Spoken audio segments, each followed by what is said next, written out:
Ramdurg press club ವತಿಯಿಂದ ಪತ್ರಿಕಾ ದಿನಾಚರಣೆಯನ್ನು ನಗರದ ಸಿಎಸ್ ಬೆಂಬಳಗಿ ಮಹಾವಿದ್ಯಾಲಯದಲ್ಲಿ ಅರ್ಥಪೂರ್ಣವಾಗಿ ಆಚರಿಸಲಾಯಿತು. ಕಾರ್ಯಕ್ರಮವನ್ನು ತಾಲೂಕಾ ದಂಡಾಧಿಕಾರಿ ಹಾಗೂ ತಹಶೀಲ್ದಾರ್ ಪ್ರಕಾಶ್ ಗಾಯಕ್ವಾಡ್ ಉದ್ಘಾಟಿಸಿ, ಪ್ರಜಾಪ್ರಭುತ್ವದ 4ನೇ ಅಂಗವಾಗಿರುವ ಪತ್ರಿಕಾ ಮಾಧ್ಯಮವು ಸಮಾಜದ ಅಭಿವೃದ್ಧಿಗೆ ಮತ್ತು ಜನಜಾಗೃತಿಗೆ ಮಹತ್ವದ ಕೊಡುಗೆ ನೀಡುತ್ತದೆ ಎಂದು ಹೇಳಿದರು. ಕನ್ನಡಪ್ರಭ ದಿನಪತ್ರಿಕೆಯ ಹುಬ್ಬಳ್ಳಿಯ ಸ್ಥಾನಿಕ ಸಂಪಾದಕರಾದ ಮಲ್ಲಿಕಾರ್ಜುನ್ ಸಿದ್ದನ್ನವರು ಪತ್ರಿಕಾ ಮಾಧ್ಯಮವು ಸಮಾಜದ ಕನ್ನಡಿಯಂತೆ ಸತ್ಯವನ್ನು ಪ್ರತಿಬಿಂಬಿಸುವ ಶಕ್ತಿಯಾಗಿದೆ ಎಂದು ಅಭಿಪ್ರಾಯ ವ್ಯಕ್ತಪಡಿಸಿದರು.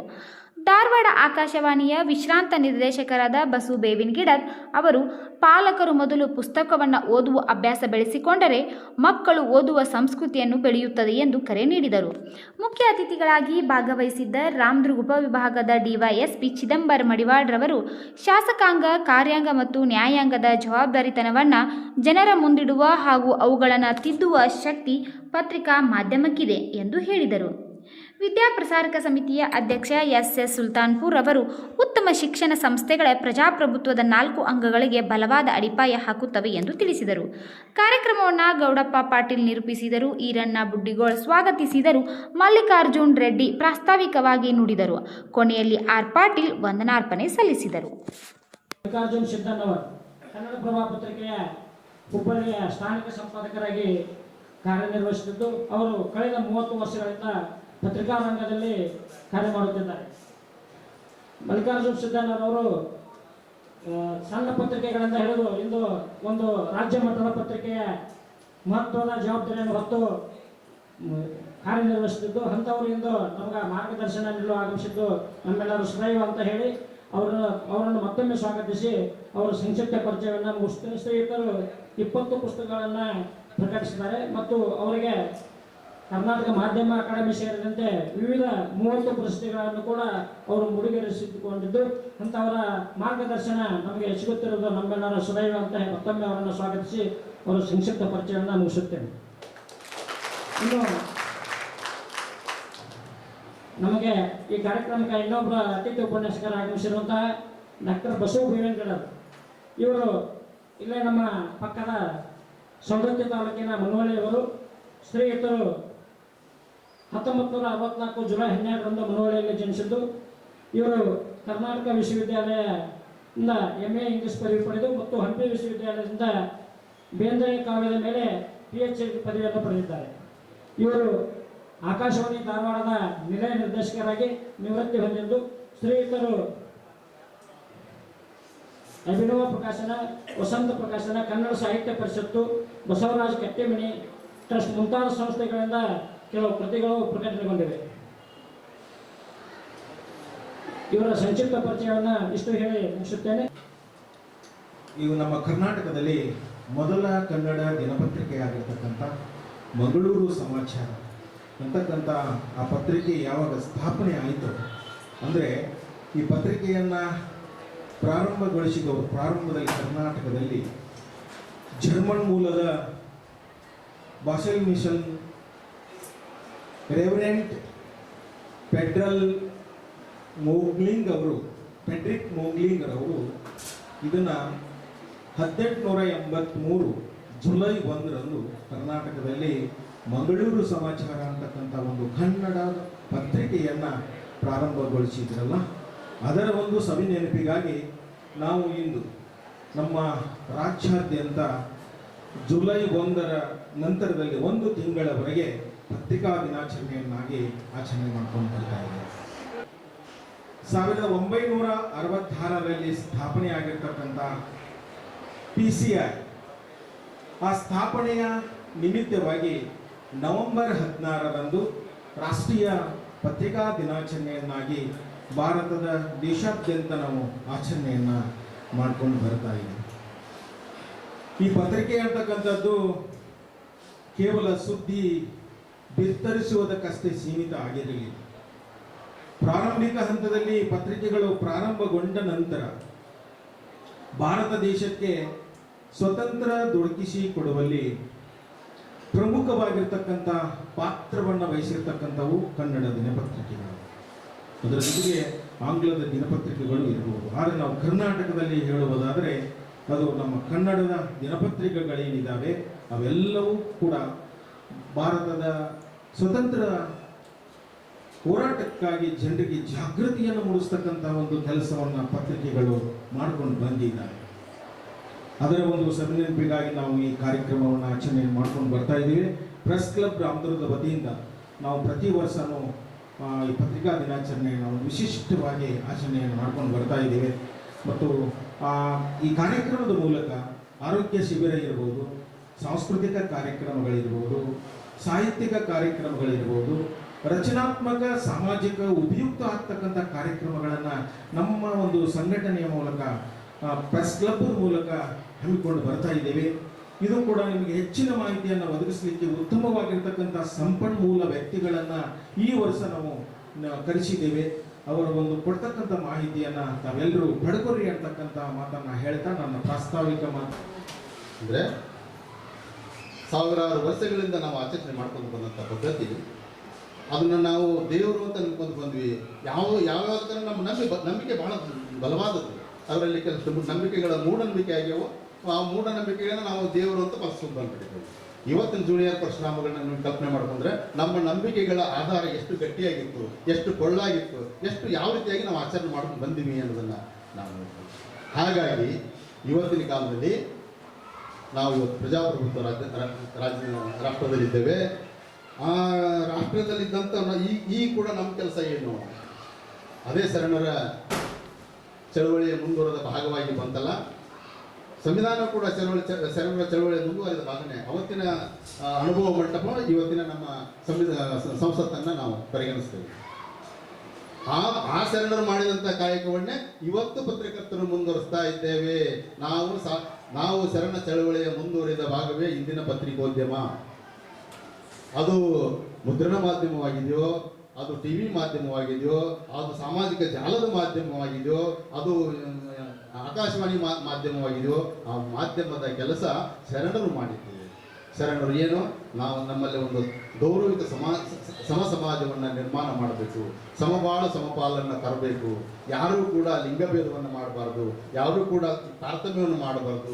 ಈ ಭೂಮಿ ಮೇಲೆ ಹುಟ್ಟಿದಂಥ ಪ್ರತಿಯೊಬ್ಬರಿಗೂ ಕೂಡ ಬದುಕುವ ಹಕ್ಕಿದೆ, ಅದು ಸ್ವಾಭಿಮಾನದಿಂದ ಬದುಕುವ ಹಕ್ಕಿದೆ. ಎಷ್ಟೋ ವರ್ಷಗಳ ಕಾಲ ನಮಗೆ ಹೆಣ್ಮಕ್ಳಿಗೆ ಇವತ್ತು ಇಷ್ಟು ಜನ ಇದ್ದೀರಿಲ್ಲ, ಹೋಗಿ ನಿಮ್ಮ ಮಕ್ಕಳಿಗೆ ಕೇಳ್ರಿ, ಇಷ್ಟೆಲ್ಲ ಅಂಬೇಡ್ಕರ್ ನಮ್ಗೆ ಕೊಟ್ಟಿದ್ದಾನೆ, ಸಂವಿಧಾನ ಬಂದತಿ, ನಮಗೂ ಸ್ವಾತಂತ್ರ್ಯ ಇದೆ ಅಂತಾರೆ. RTC ಒಳಗೆ ನಿಮ್ಮ ಹೆಸರು ಯಾರ್ದು ಇಲ್ಲೇ ಇಲ್ಲ. ನಿಮ್ಮ ಅಣ್ಣಂದು ತಮ್ಮಂದು ಹೆಸರು ಇರ್ತೈತಿ. ನಿಮ್ದು ಯಾವಾಗ ಬರ್ತೈತಿ ಹೆಣ್ಮಕ್ಳದ ಅಂದ್ರೆ ಗಂಡು ಸರ್ಕೊಳಕ್ಕೆ ಬರ್ತೈತಿ. ಅದು ಇವತ್ತಿಗೆ ತಾರತಮ್ಯ ಐತಿ. ಆ ತಾರತಮ್ಯವನ್ನು ಹೆಂಗೆ ಹೋಗಲಾಡಿಸ್ಬೇಕು ಅನ್ನೋದಕ್ಕೆ ನಿರಂತರವಾಗಿ ನಮ್ಮ ಮಾಧ್ಯಮ ಕೆಲಸ ಮಾಡ್ತಾ ಬರ್ತಾ ಇದೆ. ಹಾಗಾಗಿ ಈ ಸಂವಿಧಾನ 4ನೇ ಅಂಗಾಗಿ ಕೆಲಸ ಮಾಡ್ತಕ್ಕಂಥ ನಮ್ಮ ಮುಂದೆ ಭಾಳ ದೊಡ್ಡ ಕೆಲಸಗಳದಾವೆ. ಅಂದರೆ ನಮ್ಮ ಮುಂದೆ ಸಮಾಜ ಇದೆ. ಎಷ್ಟೋ ಇದ್ದಾಗ ಕೂಡ ಎಲ್ಲ ಇದ್ದಾಗ ಕೂಡ ಎಲ್ಲರಿಗೂ ಎಲ್ಲ ಅವಕಾಶಗಳು ಸಿಗೋದಿಲ್ಲ. ಎಲ್ಲೋ ಒಬ್ಬ ರೈತ ನನ್ನ ಪರವಾಗಿ ಮಾತಾಡೋರು ಯಾರಿದ್ದಾರಪ್ಪ, ಎಲ್ಲೋ ಒಬ್ಬ ಹೆಣ್ಮಗಳು ಗಂಡನ ಕ್ರಿಕೆಟ್ ಇಂದ ನೊಂದಂಥ ಹೆಣ್ಮಗಳು ಅಯ್ಯೋ ನನ್ನ ಧ್ವನಿಯನ್ನು ಕೇಳಿಸೋರು ಯಾರಿದ್ದಾರೆ, ಯಾರೋ ಒಬ್ಬ ಅಸಹಾಯಕ, ಅಶಕ್ತ, ಅನಾಥ ಈ ಸಮಾಜದಲ್ಲಿ ಸಿಕ್ಕಾಪಟ್ಟು ಜನ ಇದ್ದಾರೆ. ಅವ್ರ ಪರವಾಗಿ ಯಾರು ಕೆಲಸ ಮಾಡಬೇಕು? ಯಾರು ಹೇಳಬೇಕು ಅವ್ರ ಧ್ವನಿಯನ್ನು? ಅವ್ರ ನೋವಿಗೆ ಯಾರು ಕಿವಿ ಕೊಡಬೇಕು?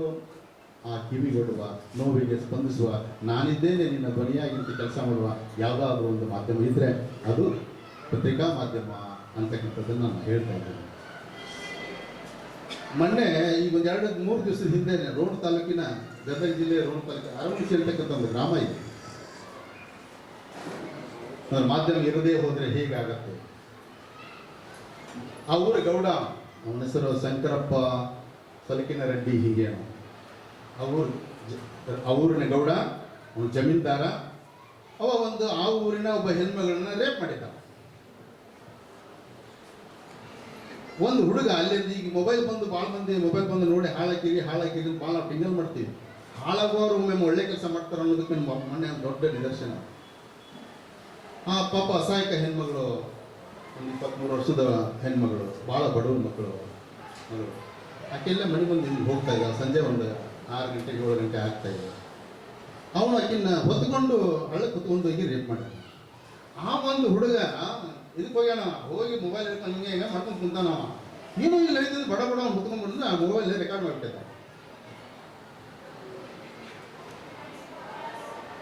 ಅದು ಗುಸು ಇರುತ್ತೆ. ಆ ಹುಡುಗಿ ಒಂದು 6 ತಿಂಗಳ ಗರ್ಭಿಣಿ ಆಯ್ತು.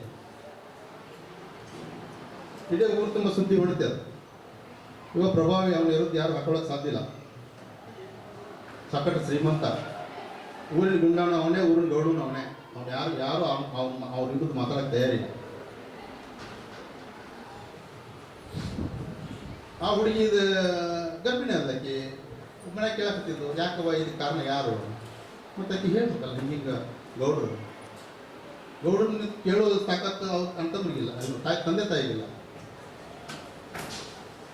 ಹೋಗಿ ಹೇಗಾರಿ ಅಪ್ಪ ಹಿಂಗಂತ ಅನ್ಕೋತ ಇವ್ರನ್ನ ಧರಿಸಿ ಕಳಿಸಿಲ್ಲ. ಆದರೂ ಇದು ಗೊತ್ತಾಗ್ತಂತ ಒಂದು 2 ಲಕ್ಷ ರೂಪಾಯಿ ಕೊಟ್ಟು ಇದನ್ನ ಅಭಾಷೆ ಮಾಡಿ ಮುಂಚೆ ಅವ್ರು ಯಾರಿಗೆ ಹೇಳ್ಬೇಡ್ರಿ. ಈಗ ಪೂರ ಇರ್ತಾರ ಪ್ರಿವೆಂಟ್ರು ಹಿರಿಯರು, ಅದು ಮುಗಿಸ್ಬೇಕು. ನೀವು ಮುಗಿಸಿದ್ರೆ ಸುದ್ದಿ ಬಿಡ್ತೈತೆ ಅನ್ನೋದು. ಅಲ್ಲೆಲ್ಲ ಹೊಗೆ ಆಡ್ತಾ ಇತ್ತು. ಇಡೀ ಊರಿಗೆ ಗೊತ್ತಾಯ್ತು. ಅಲ್ಲಿ ಬೀಟ್ ಪೊಲೀಸಿಗೂ ಗೊತ್ತಾಯ್ತು. ಆದರೂ ಅದನ್ನು 3 ತಿಂಗಳ ಹಂಗೆ ಈ ಹುಡುಗರು ಯಂಗ್ಸ್ಟರ್ ಅದಾರಲ್ಲ, ಈಗ ರೆಕಾರ್ಡ್ ಮಾಡಿದ್ನಲ್ಲ, ನೋಡ್ಲೇ ಇಲ್ಲಿ ಮಜಾ ಅಂತ ಕರ್ಕೋತ ಬಂದ. ಅದು ಹೆಂಗೋ ಗೊತ್ತಾಗಿ ನಮ್ಮ ರಿಪೋರ್ಟರ್ ಸಿಕ್ತು ಕ್ಲಿಪ್. ಅವ ನನಗೆ ಫೋನ್ ಮಾಡಿದ, ಸರ್ ಹೀಗೀಗ ನಾನು ಹಾಕಪ್ಪ ನನಗೆ. ಸರ್ ಇವ ಯಾರು ಸರ್? ಆ ಊರು ಗೌಡ, ಭಾಳ ಕೊಡೋರು ಹಂಗೆ. ಮತ್ತು ಅಲ್ಲಿ ಇನ್ಸ್ಪೆಕ್ಟರ್ ಮಾತಾಡಿ ನೋಡು, ಸರ್ ಯಾರಾದರೂ ಕಂಪ್ಲೇಂಟ್ ಕೊಟ್ಟರೆ ನಾನು ಇವತ್ತು ಒಂದು ಕಂಪ್ಲೇಂಟ್ ಲಾಕ್ ಮಾಡ್ತೀನಿ, ನಾನು ಎಂಥ ದೊಡ್ಡವರಲ್ಲಿ ಹೋದ ಹೇಳ್ಕೊಂಡು ಬರ್ತೀನಿ. ಕಂಪ್ಲೇಂಟ್ ಯಾರು ಕೊಡ್ಬೇಕು? ಇಲ್ಲಿ ಯಾರು ಬರೋದಲ್ಲ, ಇನ್ನೇನಾರು ಮಾಡ್ಬೇಕಲ್ಲ ನಾವು. ಅದನ್ನ ಇಟ್ಕೊಂಡು ಯಾರ ಹೆಸರು ಹಾಕಿಲ್ಲ, ಊರಿನ ಹೆಸರು ಹಾಕಿದ್ವಿ. ಇಂಥ ಒಂದು ಗ್ರಾಮದಲ್ಲಿ ಅಸಹಾಯಕ ಅಬಲೆ ಹೆಣ್ಣುಮಗಳನ್ನು ಊರಿನ ಪ್ರಭಾವಿ ಒಬ್ಬ 25 ರೇಪ್ ಮಾಡಿದ್ದಾನೆ. ಈಗ 6 ತಿಂಗಳ ಗರ್ಭಿಣಿ. ಈ ವಿಷಯ ಇಡೀ ಊರಿಗೆ ಡಂಡಮ್ ಮಾಡ್ತಾ ಇದೆ. ಈ ಕುರಿತಂತೆ ವಿಡಿಯೋ ಆಗಿದೆ. ವಿಡಿಯೋ ಊರಲ್ಲಿ ಹರಿದಾಡ್ತಾ ಇದೆ. ಇದು ಪೊಲೀಸರಿಗೂ ಗೊತ್ತಿದೆ, ಕಣ್ಣು ಮುಚ್ಕೊಳ್ತಾರೆ ಅಂತ ದೊಡ್ಡ ಸುದ್ದಿ ಬಿಡಿದ್ರೆ ನಮ್ಮ ಕನ್ನಡ ಪ್ರಭಾವದಲ್ಲಿ ಸುದ್ದಿ ಬಂದಿದೆ. ಮತ್ತೆ ನಮ್ಮ ಇನ್ಸ್ಪೆಕ್ಟರ್ ಸಾಹೇಬ್ ನಮ್ಮ ರಿಪೋರ್ಟರ್ ಫೋನ್ ಮಾಡಿ ಒಂದು ಸ್ವಲ್ಪ ಕ್ಲಿಪ್ಪಿಂಗ್ ಹಾಕೋಣ ನೋಡೋಣ. ಆ ಕ್ಲಿಪ್ಪಿಂಗ್ ಹಾಕ್ಸ್ಕೊಂಡ್ರೆ ಹೋಗಿ ವಾದ ಹೇಳ್ಕೊಂಬಂದು ಅರೆಸ್ಟ್ ಮಾಡಿದ್ರು. ನಿಮ್ಮ ಗೌರವದ ಬದುಕು, ನಿಮ್ಮ ಮೇಲಿನ ದೌರ್ಜನ್ಯ, ನಿಮ್ಮ ಮೇಲಿನ ದಬ್ಬಾಳಿಕೆಗಳ ತಪ್ಪಲಿಕ್ಕೆ, ಅದಕ್ಕೊಬ್ಬರು ಯಾರಾದರೂ ಧ್ವನಿ ಆಗಲಿಕ್ಕೆ ಮಾಧ್ಯಮಗಳು ಬೇಕು. ಹಾಗಾಗಿ 300 ರೂಪಾಯಿನ ಲಿಪ್ಟಿಕನ್ನು 300 ಒಂದು ಪೇಪರ್ ನನಗೆ ಕೊಂಡ್ಕೊತಿರಕ್ಕಂಥ ಆಸೆಯನ್ನು ವ್ಯಕ್ತಪಡಿಸಿ ನನ್ನ ಮಾತನ್ನು ಮಾಡ್ತೀನಿ.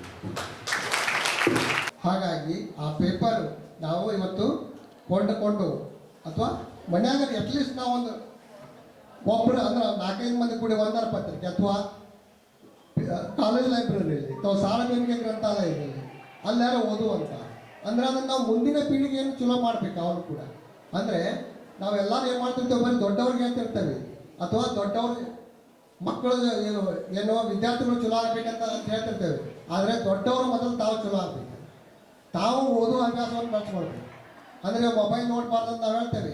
ಆದರೆ ತಾವು ಮೊಬೈಲ್ ನೋಡ್ಕೊತ ಕುಂತು ಮೊಬೈಲ್ ನೋಡಬೇಡ ಅಂತ ಮಕ್ಕಳಿಗೆ ಹೇಳಿದರೆ ಮಕ್ಕಳು ಕೇಳಲ್ಲ ಯಾವ ಕೂಡ. ನಾವು ಮೊದಲು ಮೊಬೈಲ್ ನೋಡೋದು ಬಿಡಬೇಕು, ಅಂದರೆ ಅವ್ರ ಮಕ್ಕಳು ನೋಡೋದು ಬಿಡ್ತಾರೆ. ನೀವು ಮನೆಯಾಗೆ ಟಿಪಾಯಿ ಮೇಲೆ ಟೇಬಲ್ ಮೇಲೆ ಪುಸ್ತಕ ತಂದಿರಿ, ಪುಸ್ತಕ ಓದಿ ಅಂದರೆ ಅವ್ರು ಯಾವ ರೀತಿ ನಾವು ಓದ್ಕೊಂತ ಕುಂತ್ರೆ ಅವರು ಓದ್ತಾರೆ ಮಕ್ಕಳು. ಅಂದರೆ ಆ ಒಂದು ವಾತಾವರಣವನ್ನು ಯಾವಾಗ ಕೂಡ ನಮ್ಮ ಸುತ್ತಲಿನ ವಾತಾವರಣವನ್ನು ನಾವು ಯಾವಾಗ ಕೂಡ ಅದನ್ನು ಸುಂದರವಾಗಿ ಇಡುವಂಥ ಕೆಲಸವನ್ನು ಕೂಡ ನಾವು ಯಾವಾಗಲೂ ಮಾಡಬೇಕು. ಅಂದರೆ ಮಾಡ್ತಾ ಬಂದಿದೆ. ಇವತ್ತು ಹೇಳಿದ್ರಲ್ಲ, ಅಕಸ್ಮಾತ್ ಇವತ್ತು ಪತ್ರಿಕೆಗಳು ಇಲ್ಲದೆ ಇದ್ದರೆ, ಅಕಸ್ಮಾತ್ ಆಕಾಶವಾಣಿ ಇಲ್ಲದೆ ಇದ್ದರೆ, ಅಕಸ್ಮಾತ್ ದೂರದರ್ಶನ ಇಲ್ಲದೆ ಇದ್ದಿದ್ರೆ, ಟಿವಿಗಳು ಇಲ್ಲದೆ ಇದ್ದಿದ್ರೆ ಜಗತ್ತು ಇನ್ನೂ ಭಾಳ ಹಾಳಾಗ್ತಿತ್ತು, ನರಕಾಗಿರ್ತಿತ್ತು. ಅಂದರೆ ನಾವು ಪತ್ರಕರ್ತರು ಇದ್ದಿದ್ದರಿಂದ ಜಗತ್ತಿಷ್ಟು ಸುಂದರ ಆಗಿದೆ, ಇಷ್ಟು ಸಹನೀಯವಾಗಿದೆ. ಅದಕ್ಕಾಗಿ ಅಮೇರಿಕಾದಲ್ಲಿ ಒಂದು ಲಾ ಮಾಡಿದ್ದಾರೆ. ಅಮೇರಿಕಾ ಸಂವಿಧಾನದ ಮೊದಲೇ ಏನು ಅಮೆಂಡ್ಮೆಂಟ್ ಏನು ಗೊತ್ತಾ? ಇವತ್ತು ಯಾವುದೇ MP MLAಗಳು ಯಾವುದೇ ಅಂದರೆ ಏನು ಪತ್ರಕರ್ತರ ಹಕ್ಕನ್ನು ಮೊಟಕುಗೊಳಿಸುವಂಥ ಯಾವುದೇ ಕಾನೂನನ್ನು ಮಾಡುವ ಅವಕಾಶ ಅಲ್ಲಿಯ ಶಾಸಕರಿಗೆ ಸಂಸದರಿಗೆ ಇಲ್ಲ. ಅಂದರೆ ಅಲ್ಲಿ ಏನು ಪತ್ರಕರ್ತರಿಗೆ ಏನು ಸ್ವಾತಂತ್ರ್ಯ ಇದೆ, ಆ ಸ್ವಾತಂತ್ರ್ಯವನ್ನು ಅದನ್ನು ಕಡಿಮೆ ಮಾಡುವಂಥ ಅವಕಾಶ ಇಲ್ಲೇ ಇಲ್ಲ. ಅಂದರೆ ಅದು ಯಾಕೆ ಪತ್ರಕರ್ತರು ಇವತ್ತು ಅವರು ಏನು ಬೇಕಾದ್ರೆ ಯಾವುದೇ ಆಫೀಸಿಗೆ ಹೋಗ್ಬೋದು, ಯಾವುದೇ ಅಧಿಕಾರಿ ಹತ್ರ ಹೋಗಿ ಏನು ಕೇಳ್ಬೋದು, ಏನು ಮಾಡತ್ತೆ ಅಂತ ಕೇಳ್ಬೋದು. ಅಂದರೆ ಅಷ್ಟೊಂದು ಸ್ವಾತಂತ್ರ್ಯ ಪತ್ರಕರ್ತರಿಗೆ. ಅಂದ್ರೆ ಆ ರೀತಿ ಅಂತ ಈ ಅಂಬೇಡ್ಕರ್ ಅವರು ಏನು ಒಂದು ಸ್ವಾತಂತ್ರ್ಯವನ್ನು ಕೊಟ್ಟಿದ್ದಾರೆ ನಮ್ಮಲ್ಲಿ ಎಲ್ಲರಿಗೂ ಕೂಡ, ಅಂದರೆ ಆ ಒಂದು ನಮಗೆ right of speech, right of ಏನು ಎಲ್ಲ ನಮ್ಮ ಎಲ್ಲ ಮೂಲಭೂತ ಹಕ್ಕುಗಳನ್ನು ಏನು ಕೊಟ್ಟಿದ್ದಾರೆ, ಆ ಮೂಲಭೂತ ಹಕ್ಕುಗಳ ರಕ್ಷಣೆಯನ್ನು ನಾವು ಮಾಡಬೇಕು. ಅದನ್ನು ಕಸ್ಕೊಳ್ಳುವಂಥ ಪ್ರಯತ್ನ ಆಗ್ತಿರ್ತವೆ. ಅದನ್ನು ನೀವು ಭಾಳ ಮಾತಾಡಬಾರ್ದು, ನೀವು ಪ್ರಶ್ನೆ ಕೇಳಬಾರ್ದು, ನೀವು ಏನು ಮಾಡಬಾರ್ದು ಅನ್ನುವಂಥ ಪ್ರಶ್ನೆ ಮಾಡ್ತಿರ್ತಾರೆ. ಅದಕ್ಕೆ ಅದನ್ನು ನಾವು ಯಾವಾಗ ಕೂಡ ಎಚ್ಚರಿಕೆಯಿಂದ ಇರಬೇಕು.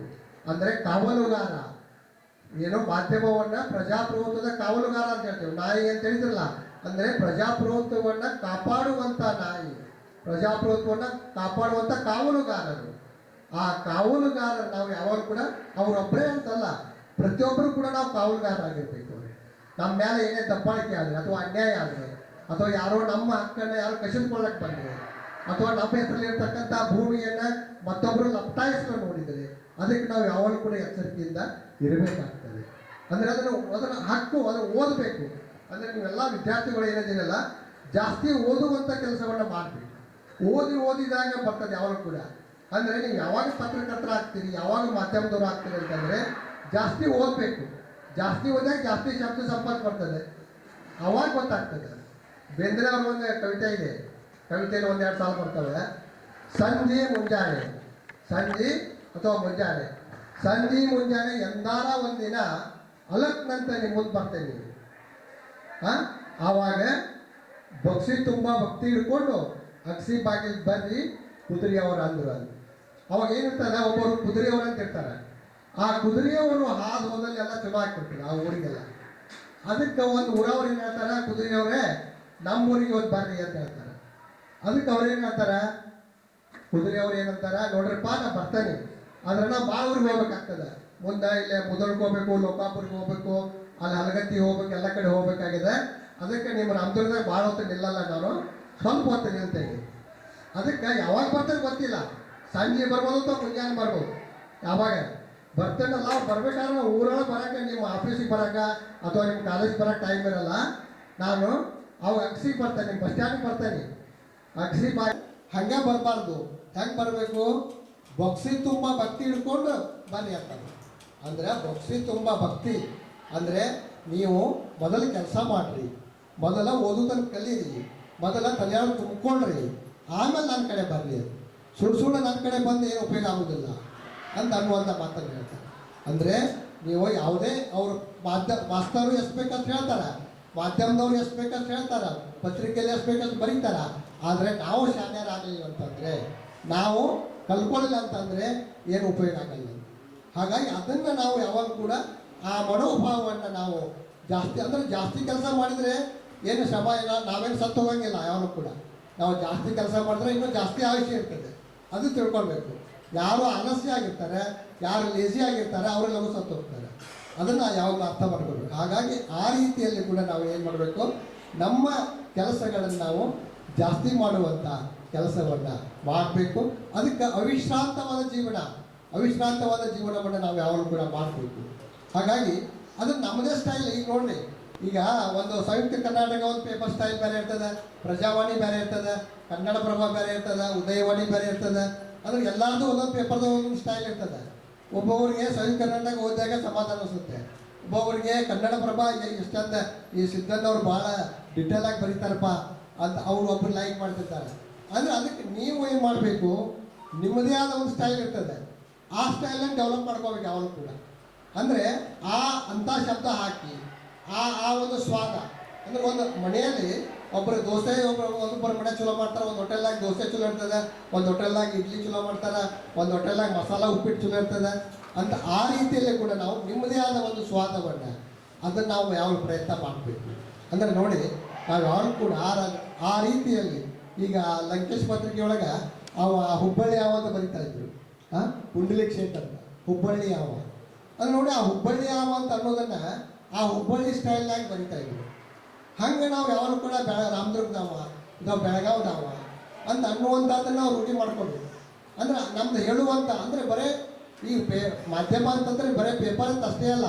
ಈಗ ನೋಡಿ, ಯೂಟ್ಯೂಬ್ ಆಗಿದೆ, ಸೋಷಿಯಲ್ ರೀಲ್ಸ್ ಆಗಿದ್ದಾವೆ, ಆಮೇಲೆ ಡಿಜಿಟಲ್ ಚಾನಲ್ ಆಗಿದೆ, ವೆಬ್ಸೈಟ್ ಆಗಿದೆ. ಇವನು ಕೂಡ ಸರಿಯಾಗಿ ಉಪಯೋಗ ಮಾಡ್ಕೋಬೇಕು ನಾವು. ಅಂದರೆ ಅವನು ಕೂಡ ಅವ್ರು ರೀಲ್ಸಿಗೆ ಎಷ್ಟೋ ಮಂದಿ ರೀಲ್ಸ್ ಮಾಡ್ತಾರೆ. ಆ ರೀಲ್ಸನ್ನು ಮಾಡುವಂಥ ಒಂದು ಕಲೆ ಇರ್ತದೆ.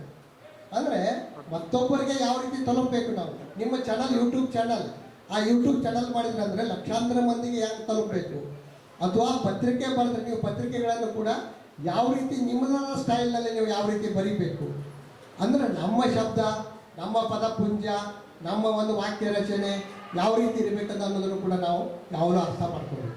ಅಂದರೆ ಹಾಗಾಗಿ ಅದನ್ನು ಮಾಡಿದಾಗ ಏನಾಗ್ತದೆ, ಒಂದು ನಿಮ್ಮದೇ ಆದ ಒಂದು ಪ್ರಭಾವವನ್ನು ಬೀರಲಿಕ್ಕೆ ಸಾಧ್ಯ ಆಗ್ತದೆ. ಇವತ್ತು ಖಾದ್ರಿ ಶಾಮಣ್ಣ ಅಂತ ಅನ್ನೋರು ಇರ್ಬೋದು, ಅಂದರೆ ಅನೇಕರು ಕೂಡ ಎಷ್ಟೊಂದು ತಮ್ಮ ಪತ್ರಿಕೆಗಳ ಮೂಲಕ ಒಂದು ಪ್ರಭಾವವನ್ನು ಬೀರಿದರು ಅಂತ ಅನ್ನೋದು ಕೂಡ ಭಾಳ ಮುಖ್ಯ. ಹಾಗಾಗಿ ಆ ಮಾಧ್ಯಮದವರು ಇವತ್ತೇನು ಮಾಧ್ಯಮ ಬಳಗ ರಾಮದುರ್ಗದಲ್ಲಿ ಈ ಕಾರ್ಯಕ್ರಮ ಮಾಡಿದ್ದಾರೆ, ಅಂದರೆ ಅಂಥ ಕೆಲಸವನ್ನು ಈ ರಾಮದುರ್ಗದ ಸುತ್ತಮುತ್ತ, ಆಮೇಲೆ ರಾಮದುರ್ಗದಲ್ಲಿ ತಾಲೂಕಿನಲ್ಲಿ ಅಥವಾ ಈ ಒಂದು ಪರಿಸರದಲ್ಲಿ ಈ ಒಂದು ಸುತ್ತಮುತ್ತ ಏನು ಕೆಲಸ ಆಗಬೇಕು ಅನ್ನೋದನ್ನು ಅವರೆಲ್ಲ ತಮ್ಮ ಪತ್ರಿಕೆಗಳ ಮೂಲಕ, ತಮ್ಮ ಚಾನಲ್ಗಳ ಮೂಲಕ ಎಲ್ಲ ಏನು ಬಿತ್ತರಿಸ್ತಾ ಇರ್ತಾರೆ, ಅಭಿವ್ಯಕ್ತಿ ಮಾಡ್ತಿರ್ತಾರೆ. ಆ ರೀತಿಯಲ್ಲಿ ಕೂಡ ನಾವು ಅದನ್ನು ಮಾಡಲಿಕ್ಕೆ ಕಲಿಬೇಕು ಅಂತ ಅನ್ನೋದು ಭಾಳ ಮುಖ್ಯ. ಹಾಗಾಗಿ ಅಂಥ ಕೆಲಸವನ್ನು ಮಾಡ್ತಾ ಇರುವಂಥ ಹಿರಿದಾದ, ಅಂದರೆ ಸಮಾಜ ಸುಧಾರಣೆ ಕೆಲಸವನ್ನು ಮಾಡ್ತಿರ್ತಕ್ಕಂಥ ರಾಮದುರ್ಗದ ಪ್ರೆಸ್ ಕ್ಲಬ್ಬಿನ ಎಲ್ಲ ಪದಾಧಿಕಾರಿಗಳಿಗೆ ನಾನು ನಮಸ್ಕಾರ, ಕೃತಜ್ಞತೆಯನ್ನು ಹೇಳ್ತೇನೆ. ನಮ್ಮನ್ನು ಇಲ್ಲಿ ಬರಮಾಡಿಕೊಂಡು ಒಂದು ನಾನು ಮತ್ತು ಮಲ್ಲಿಕಾರ್ಜುನ ಸಿದ್ದಣ್ಣವರು ಬಂದು ಒಂದೆರಡು ಮಾತುಗಳನ್ನು ತಮ್ಮೊಂದಿಗೆ ಹಂಚ್ಕೊಳ್ಳಿಕ್ಕೆ ಅನುವು ಮಾಡಿಕೊಟ್ರು. ಹಾಗಾಗಿ ಇನ್ನೊಂದು ಮಾತಿದೆ, ಅಂದರೆ ಇಲ್ಲಿ ಬಂದಾಗ ಎದುರಿಗೆ ಮಾತಾಡಿದಾಗ ಚಲೋ ಆಗೋದಕ್ಕೆ ನಾವು ನಮ್ಮ ಚೆನ್ನಪ್ಪ ಅವ್ರು ಹೇಳಿದ್ರು, ಆದಿಮಣಿ ಚೆನ್ನಪ್ಪ ಅವರು, ಅಂದರೆ ಬರಬೇಕು ನೀವು ಅಂತ ಹೇಳಿದಾಗ ನಾವು ಅಲ್ಲ ನಡೀತದೆ ಬಿಡ್ರಿ ಸರ್ ಅಂತಂದ್ರೆ, ಇಲ್ಲ ಬರ್ರಿ ಅಂತ ಎದುರಿಗೆ ಮಾತಾಡಿದಾಗ ಅದು ಒಂಥರ ಚಲೋ ಅನಿಸುತ್ತೆ ಅಂತೇಳಿ ಆ ಥರ ಅವ್ರು ಹೇಳಿದರು. ಹಾಗಾಗಿ ಒಂದು ಮಾತಿದೆ ಮಧುರ ಚಂದ್ರದು, ಬಣ್ಣದ ಹಣ್ಣುಗಳ ತಿಂದು ತೇಗಲಬಹುದೇ, ಬಣ್ಣದ ಹಣ್ಣುಗಳ ತಿಂದು ತೇಗಲಬಹುದೇ, ಚಿತ್ರದ ಮಲ್ಲಿಗೆಯ ಮೂಸಬಹುದೇ. ಅಂದರೆ ಬಣ್ಣದ ಹಣ್ಣು ಮಾಡಿ, ಅಂದರೆ ಕಟ್ಟಿಗೆ ಹಣ್ಣು ಮಾಡಿ ಇಟ್ಟರೆ ಅವ್ರು ತಿನ್ನೋಕ್ಕಾಗತ್ತೇನೋ, ಅವ್ರು ತಿನ್ನೋಕ್ಕಾಗಲ್ಲ. ಚಿತ್ರದ ಮಲ್ಲಿಗೆಯ ಮೂಸಬಹುದೇ, ಅಂದರೆ ಮಲ್ಲಿಗೆ ನಿಜವಾದ ಮಲ್ಲಿಗೆ ಇದ್ದರೆ ಆ ಹೂವು ವಾಸನೆ ಬರ್ತದೆ, ಗಂಧ ಬರ್ತದೆ. ಅಂದರೆ ನಿಜವಾದ ಹೂವು ನಮ್ಮ ಎದುರಿಗಿದ್ದಾಗ ಅಂದರೆ ಗಂಧ, ವಾಸನೆ, ಸುವಾಸನೆ ಬರ್ತದೆ. ಬರೀ ಆ ಚಿತ್ರ ತೋರಿಸಿದ್ರೆ ಏನು ಬರ್ತದೆ? ಮಣ್ಣ ಗೊಂಬೆಯ ಮೆಚ್ಚಿ ಮಾತನಾಡಿಸಬಹುದೇ, ಅಂದರೆ ಮಣ್ಣ ಗೊಂಬೆ ಮೆಚ್ಚಿ ಯಾರ ಎದುರಿಗೆ ಜೀವಂತಿಲ್ಲದಂಥ ಗೊಂಬೆಯನ್ನು ಮಾತಾಡಿಸ್ಲಿಕ್ಕೆ ಆಗ್ತದೆ? ಬಣ್ಣದ ಹಣ್ಣುಗಳ ತಿಂದು ತೇಗಲಬಹುದೇ, ಚಿತ್ರದ ಮಲ್ಲಿಗೆಯ ಮೂಸಬಹುದೇ, ಮಣ್ಣ ಗೊಂಬೆನಾಡಿಸಬಹುದೇ, ಹೊಗೆಯ ಹೊಳೆ ಯಾರು ಈಸಬಹುದೇ. ಅಂದರೆ ಹೊಳೆ ಈಸಬಹುದು, ಹೊಳೆ ನೀರನ್ನು, ನದಿ ನೀರು. ಅಂದರೆ ಹೊಗೆ ಹೊಳೆ ಹೆಂಗೆ ಈಸೋದಂತ, ಇದು ಪತ್ರಕರ್ತರು ಏನು ಮಾಡ್ತಿರ್ತಾರೆ, ಒಂದು ಹೊಗೆ ಹೊಳೆ ಈಸ್ತಾ ಇರ್ತಾರೆ ಅವರು ಕೂಡ.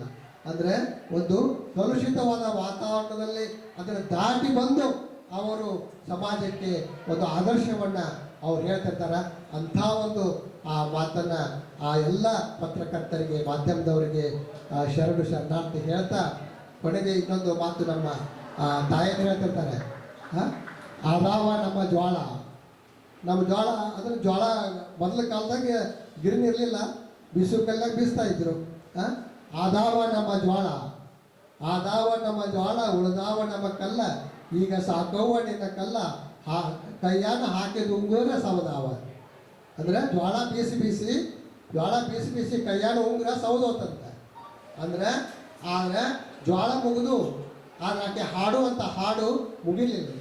ಅಂದ್ರೆ ಹಾಡಿಗೆ ಯಾವಾಗ ಕೂಡ ಕೊನೆ ಇರೋದಿಲ್ಲ. ಹಾಡು ಅಂತ ನೆನಪಾಗ್ತಾರೆ. ನಮ್ಮ ಆಕಾಶವಾಣಿ ಕೆಲಸದ ಬಗ್ಗೆನೂ ಸ್ವಲ್ಪ ಹೇಳ್ತಂದಿದ್ರು ಮಲ್ಲಿಕಾರ್ಜುನ ಸಿದ್ದಣ್ಣವರವರು. ಅಂದರೆ ಆಕಾಶವಾಣಿ ಕೂಡ ಈ ಮೌಖಿಕ ಮಾಧ್ಯಮ, ಅಂದರೆ ಮಾತನ್ನೋದು ಕೂಡ ಈ ಆಕಾಶವಾಣಿ ಅನ್ನೋದು ಕೂಡ ಎಷ್ಟೊಂದು ಕೆಲಸಗಳನ್ನು ಮಾಡಿದೆ.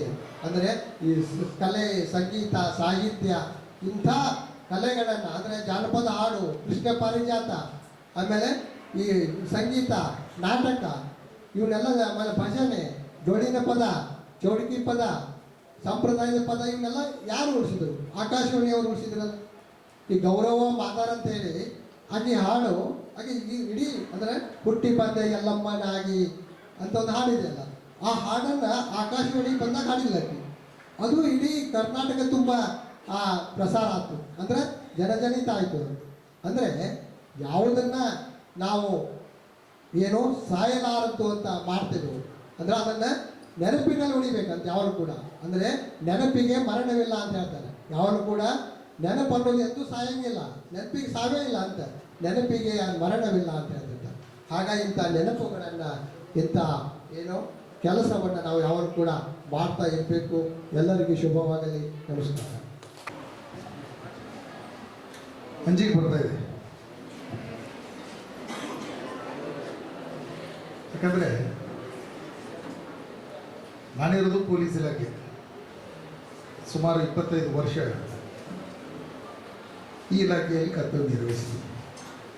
ಇದೇ ವರ್ಷ ಫೆಬ್ರವರಿ 23ಕ್ಕೆ 25 ವರ್ಷ ನನ್ನ ಸರ್ವಿಸ್ ಆಯಿತು.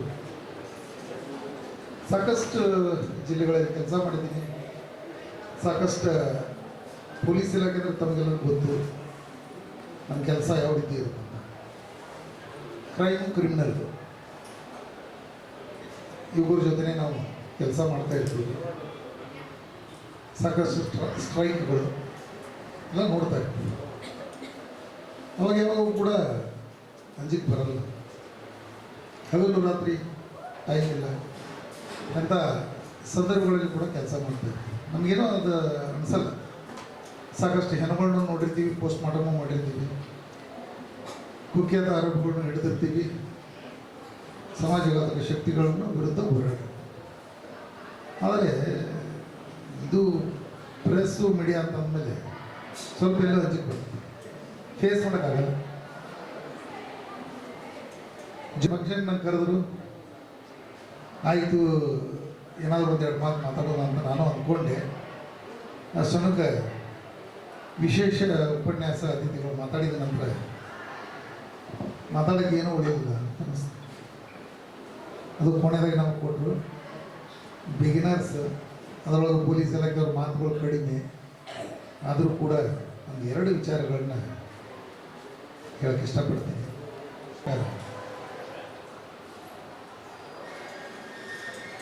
ಶಾಸಕಾಂಗ, ಕಾರ್ಯಾಂಗ, ನ್ಯಾಯಾಂಗ ಜೊತೆಗೆ ಪತ್ರಿಕಾ ರಂಗ, ನಿಜವಾಗ್ಲೂ ಇದು ನಮ್ಮ ಸಮಾಜಕ್ಕೆ ಅನ್ವಯವಾಗುವಂಥ ಅತಿ ಮುಖ್ಯವಾದ ಒಂದು 4 ಅಂಗಗಳು. ಈ ಸಮಾಜ ಅಂದರೆ ಒಂದು ನಾವು ಒಂದು ಟೇಬಲ್ ಅಥವಾ ಹಲಿಗೆ ಅಂತ ಅಂದ್ಕೋಬೋದು. ಒಂದು ಕಾಲ ಇರಲಿಲ್ಲ, ಈ 4ರಲ್ಲಿ ಯಾವುದೇ ಒಂದು ಕಾಲ ಇರಲಿಲ್ಲ ಅಂತ ಕೂಡ ಅದು ಬಿದ್ದು ಹೋಗ್ತದೆ. ಅಂದರೆ ಸಮಾಜ ಯಾವ ರೀತಿ ಈಗ ಇದೆ ಆ ರೀತಿ ಆಗೋಕ್ಕೆ ಸಾಧ್ಯ ಆಗೋದಿಲ್ಲ. ಅದರಲ್ಲೂ ಕೂಡ ಈಗ 3 ಅಂಗಗಳಲ್ಲಿ ಏನಿದೆ, ನಮಗೆ ನಮ್ಮದೇ ಆದಂಥ ಒಂದು ವ್ಯವಸ್ಥೆ ಇದೆ. ಆದರೆ ಪತ್ರಿಕಾ ಮಾಧ್ಯಮ ಅದನ್ನು ಸ್ವಲ್ಪ ನಾವು ಅವಲೋಕನ ಮಾಡಿದಾಗ ನಿಜವಾಗಲೂ ಯಾವುದೂ ಬೇಸಿಲ್ಲ. ಈ 3 ಅಂಗಗಳು, ಶಾಸಕಾಂಗ ಆಗಿರ್ಬೋದು, ನ್ಯಾಯಾಂಗ ಆಗಿರ್ಬೋದು ಅಥವಾ ಕಾರ್ಯಾಂಗ ಆಗಿರ್ಬೋದು, ನಾವು ಏನು ಮಾಡ್ತೀವಿ, ನಾವು ಸಮಾಜಕ್ಕೆ ಏನು ಕೊಡ್ತೀವಿ, ಏನು ಮಾಡಬೇಕು, ಏನು ಮಾಡಬಾರ್ದು, ಯಾವುದು ಸರಿ ಯಾವುದು ತಪ್ಪು, ಅವುಗಳನ್ನು ನಮಗೂ ಕೂಡ ಜೊತೆಗೆ ಸಮಾಜಕ್ಕೂ ಕೂಡ ಅದನ್ನು ತೋರಿಸುವಂಥ ಒಂದು ಮಹತ್ತರವಾದಂಥ ಒಂದು ಕೆಲಸ ಮಾಡೋ ಈ ಪತ್ರಿಕಾ ಮತ್ತು ಮಾಧ್ಯಮ. ಈ ಪತ್ರಿಕೆ ಅನ್ನೋದು ಇವಾಗೇನು ಬಂದದಂಥದ್ದು ಅಲ್ಲ. ಮೊದಲೆಲ್ಲ, ಈಗೆಲ್ಲ ಮೊಬೈಲ್ ಬಂದಿದ್ದಾವೆ, ಕಂಪ್ಯೂಟರ್ ಬಂದಿದೆ, ನೆಟ್ವರ್ಕ್ ಎಲ್ಲ ಹೆಚ್ಚಾಗಿದೆ.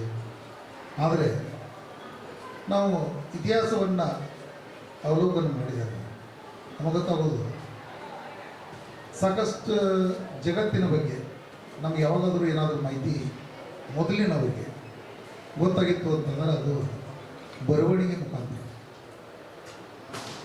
ನೀವೆಲ್ಲ ನೋಡಿದ್ದೀರಿ, ಕೇಳಿದ್ದೀರಿ. ಸಾಕಷ್ಟು ಒಂದು ಕಡೆಯಿಂದ ಇನ್ನೊಂದು ಕಡೆಗೆ ಮಾಹಿತಿಯನ್ನು ರವಾನೆ ಮಾಡೋರು ಯಾರು, ದೂತರು ಅಂತ ಇರ್ತಿದ್ರು. ಅವರು ಕೂಡ ಬರವಣಿಗೆ ಒಳಗೆ ಇಲ್ಲಿಂದ ಅಲ್ಲಿಗೆ ಮುಟ್ಟಿಸ್ತಿದ್ರು, ಅಲ್ಲಿಂದ ಇಲ್ಲಿಗೆ ಮುಟ್ಟಿಸ್ತಿದ್ರು. ಆ ಒಂದು ಕರ್ತವ್ಯವನ್ನು ಇತಿಹಾಸ ಕಾಲದಿಂದ ನಮ್ಮ ಈ ಮಾಧ್ಯಮ ವಿಷಯವನ್ನು ಮುಟ್ಟಿಸ್ತಾ ಬರ್ತಾ ಇದೆ. ಜೊತೆಗೆ ನಾವೆಲ್ಲ ಇತಿಹಾಸ ನೋಡಿದಾಗ ಸಾಕಷ್ಟು ರಾಜರು ಅಥವಾ ಸಾಕಷ್ಟು ಜನ ಹೋರಾಟಗಾರರು ಇತಿಹಾಸದಲ್ಲಿ ಸಾಕಷ್ಟು ಬದಲಾವಣೆಗಳನ್ನು ತಗೊಂಡಿದ್ದಾರೆ. ಆದರೆ ನನ್ನ ಪ್ರಕಾರ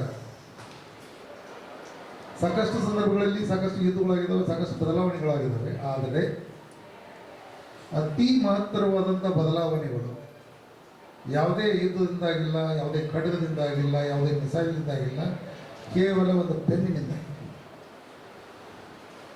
ಯುರೋಪಿಯನ್ ಇತಿಹಾಸವನ್ನು ಪತ್ರಿಕಾ ದಿನಾಚರಣೆ ಕಾರ್ಯಕ್ರಮವನ್ನು ಉದ್ಘಾಟನೆ ನೆರವೇರಿಸಿ ತಹಸೀಲ್ದಾರ್ ಪ್ರಕಾಶ್ ಗಾಯಕ್ವಾಡ್ ಅವರೇ, ವೇದಿಕೆ ಮೇಲೆ ಆಶೀರ್ವಾದವಾಗಿ ಮುಖ್ಯ ಅತಿಥಿಗಳ ಉಪನ್ಯಾಸ ನೀಡಿದ ಮಲ್ಲಿಕಾರ್ಜುನ ಸಿದ್ದಣ್ಣವರವರೇ, ಬಸು ಬೇಲ್ಗಡವರೇ, ವಿದ್ಯಾಪ್ರಸಾದ್ ಪತ್ರಿಕೆ ಅಧ್ಯಕ್ಷರವರೇ, ಎಸ್ ಎಸ್ ಸುಲ್ತಾನ್ಪುರ್ ಅವರೇ, ಶ್ರೀ ಚಿದಂಬರ ಮಡವಾಳ ಅವರವರೇ, ವಿದ್ಯಾರ್ಥಿಗಳೇ ಹಾಗೂ ನಮ್ಮ ಮಾಧ್ಯಮ ಸ್ನೇಹಿತರೆ, ಪ್ರತಿ ವರ್ಷ ಜುಲೈ 1ರಂದು ಹಾಗೂ ಜುಲೈ ತಿಂಗಳಲ್ಲಿ ಪತ್ರಿಕಾ ದಿನಾಚರಣೆಯನ್ನು ಆಚರಣೆ ಮಾಡುತ್ತಾ ಬಂದಿದ್ದೇವೆ. ಕಾರ್ಯಕ್ರಮವನ್ನು ಸರ್ವ ಮಾಧ್ಯಮ ಸ್ನೇಹಿತರು ಒಗ್ಗಟ್ಟಾಗಿ ಆಚರಣೆ ಮಾಡುತ್ತಾ ಬಂದಿದೆ. ಪತ್ರಿಕಾ ಸ್ವಾತಂತ್ರ್ಯ ಪ್ರಯುಕ್ತ ದಿನಾಚರಣೆ ಆಚರಣೆ ಮಾಡುತ್ತಾ ಇಂದಿನ ಕಾರ್ಯಕ್ರಮದ ಯಶಸ್ವಿ ಸರ್ಕಾರ ನೀಡಿದ ಸರ್ವರಿಗೂ ಧನ್ಯವಾದಗಳು ತಿಳಿಸುತ್ತಾ ನನ್ನ ಮಾತುಗಳನ್ನು ವಿನಂತಿಸುತ್ತೇನೆ. ಜೈ ಹಿಂದ್. ಪ್ರೆಸ್ ಕ್ಲಬ್ ರಾಮದುರ್ಗದ ಸಹಯೋಗದಲ್ಲಿ ಇಂದು ಹಮ್ಮಿಕೊಂಡಂಥ ಪತ್ರಿಕಾ ದಿನಾಚರಣೆ ಕಾರ್ಯಕ್ರಮದ ಉದ್ಘಾಟನೆಯನ್ನು ನೆರವೇರಿಸಿರುವಂಥ ರಾಮದುರ್ಗದ ದಂಡಾಧಿಕಾರಿಗಳು ಹಾಗೂ ತಹಸೀಲ್ದಾರಾಗಿರುವಂಥ ಪ್ರಕಾಶ್ ಗಾಯಕ್ವಾಡ್ ಸರ್ ಅವರಿಗೆ ನಮ್ಮ ಪ್ರೆಸ್ ಕ್ಲಬ್ ಪರವಾಗಿ ಹಾಗೂ ಎಲ್ಲ ಮಾಧ್ಯಮ ಮತ್ತು ಶಿಕ್ಷಣಾರ್ಥಿಗಳ ಪರವಾಗಿ ತುಂಬ ಹೃದಯದ ಅಭಿನಂದನೆಗಳನ್ನು ಸಲ್ಲಿಸುತ್ತೇನೆ. ಅದೇ ರೀತಿ ಈ ಕಾರ್ಯಕ್ರಮದ ಅಧ್ಯಕ್ಷತೆಯನ್ನು ವಹಿಸಿರುವಂಥ ನಮ್ಮ ಪ್ರೆಸ್ ಕ್ಲಬ್ಬಿನ ಅಧ್ಯಕ್ಷರಾದಂಥ ರವಿ ಸದಾಶಿವನವರು ಸಹ ನಮ್ಮ ಪ್ರೆಸ್ ಕ್ಲಬ್ ಪರವಾಗಿ ಹಾಗೂ ಮಾಧ್ಯಮದ ಎಲ್ಲ ಬಳಗದ ಪರವಾಗಿ ಮತ್ತು ಈ ಮಹಾವಿದ್ಯಾಲಯದ ಪರವಾಗಿ ತುಂಬ ಹೃದಯದ ಅಭಿನಂದನೆಗಳನ್ನು ಸಲ್ಲಿಸುತ್ತೇನೆ. ಅದೇ ರೀತಿ ಈ ಕಾರ್ಯಕ್ರಮಕ್ಕೆ ತಮ್ಮ ಕಾರ್ಯದೊತ್ತಡದ ಮಧ್ಯೆಯೂ ಇಲ್ಲಿನ ನಮ್ಮೆಲ್ಲ ಮಾಧ್ಯಮದವರಿಗೂ ಹಾಗೂ ಪ್ರಶಿಕ್ಷಣಾರ್ಥಿಗಳಿಗೂ ಅತ್ಯಂತ ಮಹತ್ವದ ಉಪನ್ಯಾಸವನ್ನು ನೀಡಲು ಬಂದಿರುವಂಥ ಹುಬ್ಬಳ್ಳಿಯ ಕನ್ನಡಪ್ರಭ ಸ್ಥಾನಿಕ ಸಂಪಾದಕರಾಗಿರುವಂಥ ಮಲ್ಲಿಕಾರ್ಜುನ್ ಸಿದ್ದಣ್ಣರ್ ಸರ್ ಅವರಿಗೂ ಸಹ ನಮ್ಮ ಪ್ರೆಸ್ ಕ್ಲಬ್ ಪರವಾಗಿ ಹಾಗೂ ಇಲ್ಲಿನ ಮಾಧ್ಯಮ ಬಳಗದ ಪರವಾಗಿ ಮತ್ತು ಪ್ರಶಿಕ್ಷಣಾರ್ಥಿ ಪರವಾಗಿ ತುಂಬ ಹೃದಯದ ಅಭಿನಂದನೆಗಳನ್ನು ಸಲ್ಲಿಸುತ್ತೇನೆ. ಅದೇ ರೀತಿ ಧಾರವಾಡದ ಆಕಾಶವಾಣಿಯ ವಿಶ್ರಾಂತ ನಿರ್ದೇಶಕರಾಗಿರುವಂಥ ಡಾಕ್ಟರ್ ಬಸು ಬೇವಿನಗೌಡ ಸರ್ ಅವರಿಗೂ ನಮ್ಮ ಪ್ರೆಸ್ ಕ್ಲಬ್ ಪರವಾಗಿ ಹಾಗೂ ಮಾಧ್ಯಮದ ಎಲ್ಲ ಬಳಗದ ಪರವಾಗಿ ತುಂಬ ಹೃದಯದ ಅಭಿನಂದನೆಗಳನ್ನು ಸಲ್ಲಿಸುತ್ತೇನೆ.